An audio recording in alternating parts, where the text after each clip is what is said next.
30-cu illərdə deyir, vur-havur qalxoz qurulan vaxtlarıdır. Toz rayonunun Bozalğanlı kəndində qalxoz qurmaq istəyirlər.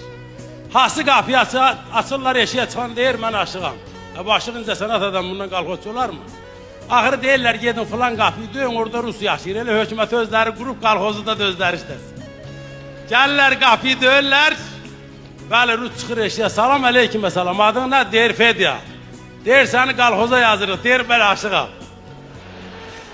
Deyir, Ruslar aşıq olar mı? Deyir, burada ham aşıqdır, ben de aşıq olmuşam. Deyir, onda arvadını yazırıq. Deyir, o da aşıqdır. Deyir, onun adı nə? Deyir, Nadia. Bunlar inanmır, Rusdan aşıq mı olar?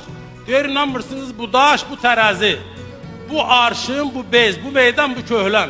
Sazı alır sinəsinə, düşür sözün binəsinə, zilini zil, bəmini bəm sinəsinə müstəkəm.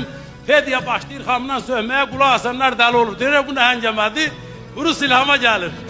Deyir, telli saza vurulmuşam, öz adımdır Fedya mənim. Ustadım da Aşıq Mirzə şəhərdidir, Radiya mənim.